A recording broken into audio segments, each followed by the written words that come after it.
ये जो जगह जगह से कुत्ते भौंक रहे हैं ना मेरे बार में को, ये डर से भौंक रहे हैं। जगह जगह एहतजाज हो रहा है, सदा दी जाए, सदा दी जाए, सदा दी जाए। कुत्ता पागल हो जाए तो बांधा नहीं जाता, गोली मारी जाती है।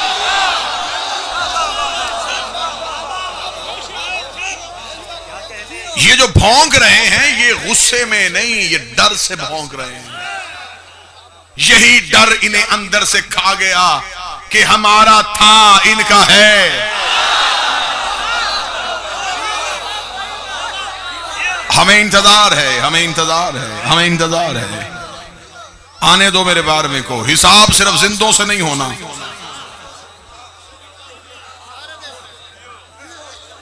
जो चले गए उनसे भी होना। अभी तो टैक्स चोर पकड़े जा रहे हैं, अभी तो फिदक के चोर बाकी।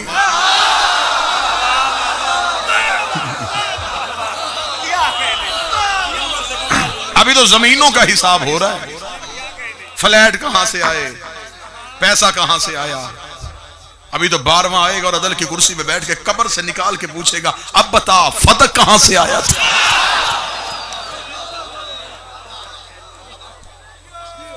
नियाम में जुल्फकार हैदरी इंतकाम के लिए तड़प रही है। बादशाह इतनी जिंदगी दे, हम तेरे दुश्मन का इंतकाम भी अपनी आंखों से देखें, हम मालिक के दुश्मन का हशर भी अपनी आंखों से देखें। मरियम छोटी बतूल, ज़हरा बड़ी बतूल। अगली सदर कहूंगा बड़ा ही ज़हीन मजमा, बड़ा जरखेज मजमा।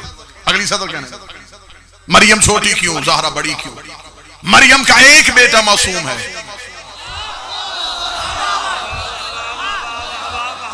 ज़हरा के 11 बेटे मासूम। मरियम की मां हनाना खातून मन्नत मानी थी, अल्लाह बेटा दे, उसके घर की मजावरी के लिए वक़्फ कर। अल्लाह ने बेटा ना दिया, बेटी दे। बेटी हुई, मरियम की मां ने कहा मेरे मालिक मेरी मन्नत थी, बेटा होगा तो मजावरी करवाऊंगा। बेटी हो गई, अब क्या करूं। फरमाया अहद को पूरा कर, वादे को पूरा कर। मेरे मालिक कैसे करूं, ये बेटी है, मैंने छोड़ के आना था बेटा तेरे घर में। माएं बहनें बेटियां पर्दादार तशरीफ फरमाएं, बात खोल के नहीं की जा सकती। मरियम की मां ने कहा मेरे मालिक ये बेटी है, ये हमेशा तेरे घर में नहीं रह सकती। खुदा ने कहा मुतमिन होकर छोड़ के, या बतूल है। शाबाश, जिसने इशारा समझा मैं दादे। इशारा समझने वाली कौम, इस कौम से बेहतर अल्लाह ने पैदा ही नहीं किया। छोड़ा, बतूल है, हर किस्म की आलाइश से पाको पकीजा मुनज़्ज़म मुबर्रा करके भेजा मैंने। छोड़ के मेरे मालिक निगहदाश्त कौन करेगा। मैं फरमाया नहीं, वक़फ़ अलहा ज़करिया, हमने ज़करिया की जिम्मे लगा दिया है कि तू मरियम को पाल। ज़करिया कौन है, उस दौर का नबी। खुदा ने ज़करिया से कहा बतूल पाल, और वैसे भी बतूल पालने के लिए नबी होना जरूरी है।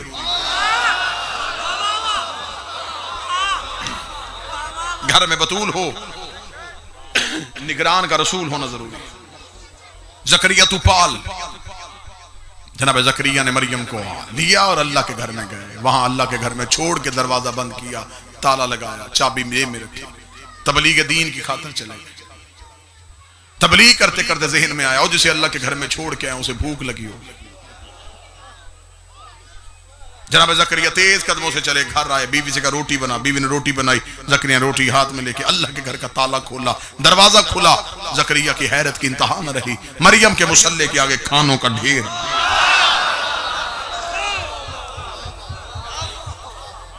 बतूलों में फर्क समझाने लगा। खाने, बेमौसम फल, जन्नत के मशरूबात। ज़करिया ने खाना देखा, हैरत के साथ जो हाथ में घर से रोटी लेके आया। मरियम ये खाने कहां से आए। बाहर ताला था, चाबी मेरे पास थी। कौन आया था। मरियम ने मुसल्ले पे बैठे हुए आसमान की तरफ उसने भेजा। कहां से, जन्नत से। मजमा डिवाइड नहीं करते, जितना मजमा बैठा है सारे ही मतवज्जे हैं। यहीं पे अगली सत्र पे आपकी दाद आ जाएगी। छोटी बतूल और बड़ी बतूल का फर्क समझ में आ गया। जो जन्नत से रोटी मंगवाए उसे मरियम कहते हैं, जो जन्नत रोटी पहुंचाए उसे ज़हरा कहते हैं। शाबाश, हुसैन की मां इन हाथों को सुला दे। बिस्मिल्लाह। जो जन्नत से रोटी मंगवाए उसे मरियम कहते हैं, जो जन्नत की रोटी का इंतजार करे उसे मरियम कहते हैं। जिसकी पकी रोटियों का जन्नत इंतजार करे उसे ज़हरा कहते हैं। ये तो मौलाना अबुल आला मौदूदी से लेके तारुल कादरी तक लिख दिया उन्होंने कि ये जो सैयदा के दरवाजे पे आए थे ये को मक्का मदीना के फकीर, यतीम और कैदी नहीं थे, ये अल्लाह के भेजे फरिश्ते थे जो ज़हरा से आके रोटियां मांगते। मौलाना मौदूदी जिंदा होते तो मैं उनके पास जाकर उनसे जरूर पूछता कि किबला आपने तफहीमुल कुरान में यह जुमला तो लिख दिया है कि फरिश्ते रोटियां मांगने के लिए आते रहे। अगली बात भी लिखे ना कि फरिश्तों को तो भूख लगती नहीं।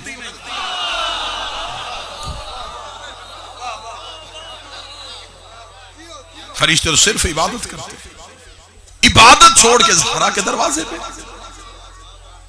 अब सतर कहूंगा तो फिर ताईद का हक अदा होना चाहिए। फरिश्तों ने अल्लाह की इबादत छोड़ के ज़हरा के दरवाजे पे मांग के दुनिया को बताया है इसके दरवाजे पे मांगना बिद्दत नहीं, फरिश्तों की सुन्नत।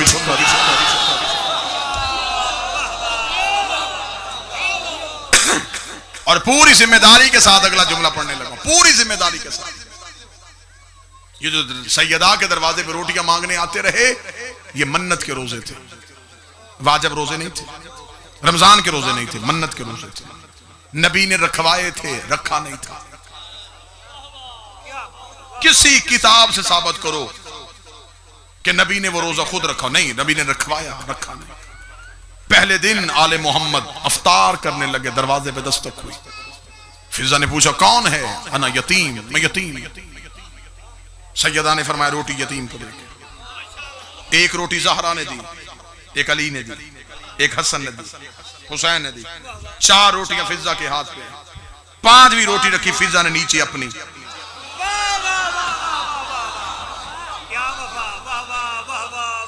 पांच रोटियां लेके फिजा ने दरवाजा खोला, यतीम की शक्ल नहीं देखी, रोटियां हाथ में। अभी तो मिंबर से कुछ भी नहीं पढ़ा गया और लोग परेशान हो गए। अभी तो इनके दरवाजे पे आने वाले फकीर समझ में नहीं आ रहे। ये मिंबर के गिलाफ मेरा हाथ है, पढ़े लिखे अहबाब बैठे, मुझे तो अभी तक वो फकीर नहीं मिला जो अली से अंगूठी लेके गया था।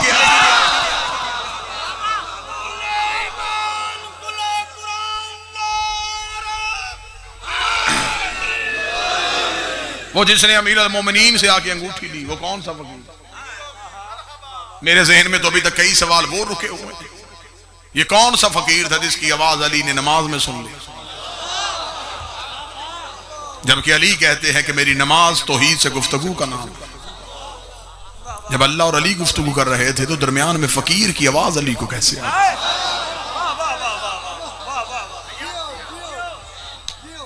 किताबों ने, उल्मा ने लिखा है कि अली ने फरमाया था कि तीर खींचना हो मेरे पांव से तो नमाज की हालत में खींच दे,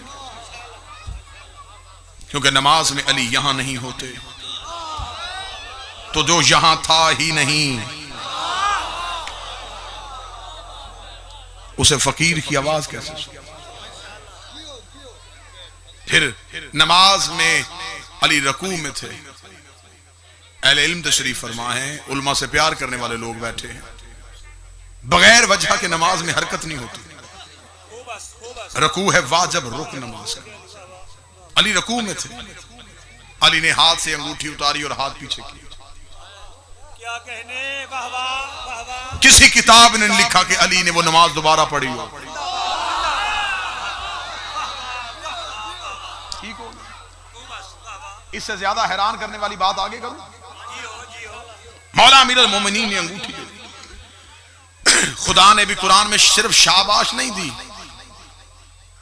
कि फकीरों पे अनायत करना शुक्रिया तेरा अली, नहीं, खुदा ने विलायत दे दी। अंगूठी के बदले विलायत। और फिर खुदा ने यह नहीं कहा कि अली ने अंगूठी खैरात में दी। खुदा ने कहा अली ने अंगूठी ज़कात में दी। इन्नमा वलियुकुमुल्लाहु व रसूलुहु वल्लज़ीना आमनुल्लज़ीना युक़ीमुनस्सलाता व युअतूनज़्ज़काता। अल्लाह वली, रसूल वली और ये वली जिसने हालते रकू में ज़कात दे दी। बिल्कुल मजमे की दाल से छुट्टी करवा दी। खताबत का कोई जौहर यहां पे मैंने एक भी जुमला नहीं दिया। जितनी खामोशी होगी उतना नतीजा अच्छा समझ में आए। जानबूझ के मजमा खामोश करवा रहा हूं ताकि नतीजा समझ में आए। अमीर अल मोमिनीन ने अंगूठी दी है और अल्लाह कहता है ज़कात में दी। उलमा के पास जाके इस नौकर के सवाल का जवाब जरूर पूछना। सदका खैरात अपनी मर्जी से हो जाता है, ज़कात अपनी मर्जी से नहीं दी जाती। मेरा जी चाहे मैं फकीर को 5 रुपए दूं, मेरा जी चाहे मैं 5 लाख दे दूं, ये सदका है, ये खैरात है। ज़कात में मेरी मर्जी नहीं कि मेरा जी चाहता है मैं इतनी दूं। वहां जी नहीं चाहता, वहां शरीयत का निसाब।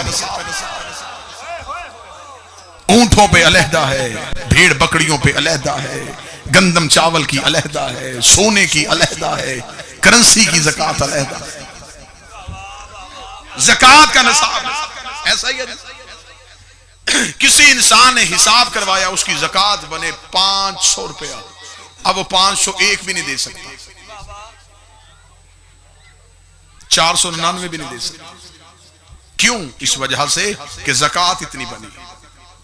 ज्यादा देगा तो वो ज़कात नहीं। 500 तक ज़कात है, 1 रुपया ज़कात भी नहीं गिना जाएगा। कम देगा तो ज़कात फिर भी नहीं। बात समझिएगा। और ज़कात का जनरल फार्मूला क्या है? जायदाद का 2.5%। अली ने अंगूठी दी ज़कात में। बात अभी समझ में आ जाती है कि अली की जायदाद कितनी थी।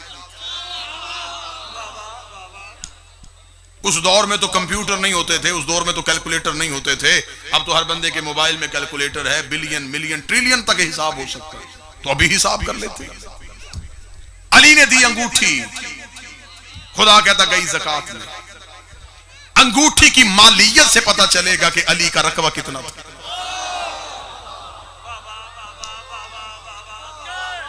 क्योंकि अंगूठी ज़कात में गई है, खैरात में नहीं गई। अंगूठी बताएगी कि अली की कुल जायदाद कितनी थी। मैंने कुरान के सामने हाथ जोड़े, मैंने कहा ऐ अली के खामोश जाकर, तू बता वो अंगूठी हीरे की थी, जमुर्द था, यकूत था, चांदी थी, क्या था, ताकि मैं उसकी मालियत देखूं, फिर हिसाब लगाऊं कि इसका 2.5% अगर ये है तो कुल मलकियत कितनी थी। तफसीर कुरान ने कहा ये अंगूठी जो अली के हाथ में थी, ये वही अंगूठी थी जो सुलेमान बिन दाऊद के हाथ में होती थी।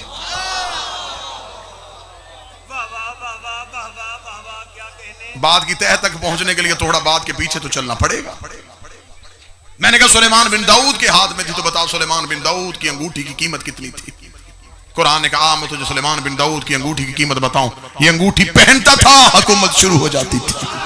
ये अंगूठी उतारता था, हुकूमत खत्म हो जाती थी। मैंने कहा कुरान बताओ सुलेमान शहर का नबी था, कबीले का नबी था, जिले का नबी था। सुलेमान की मुमलकत का रकबा कितना था? कुरान कहता है ये जिन्नों को चलने का हुक्म देता था, हवाएं इसके ताबे थी, परिंदों की बोलियां जानता था, तख्त इसका हवा में उड़ता था, परिंदे से गुफ्तगू करते थे, ये जमीन पे फिरती हुई चूंटी की आवाज को भी सुन लेता था। ये सब की सब हुकूमत इसकी अंगूठी में बंद थी। ये अंगूठी उतारता था, न जिन्नात इसकी बात मानते थे, न हवाएं इसकी ताबे होती थी, न ये फरिश्तों को चलने का हुक्म देता था। ये पूरी हुकूमत इसकी अंगूठी में बंद थी। अंगूठी आ गई अली के हाथ में, अली ने दे दी ज़कात में, और सुलेमान की पूरी हुकूमत जो ज़कात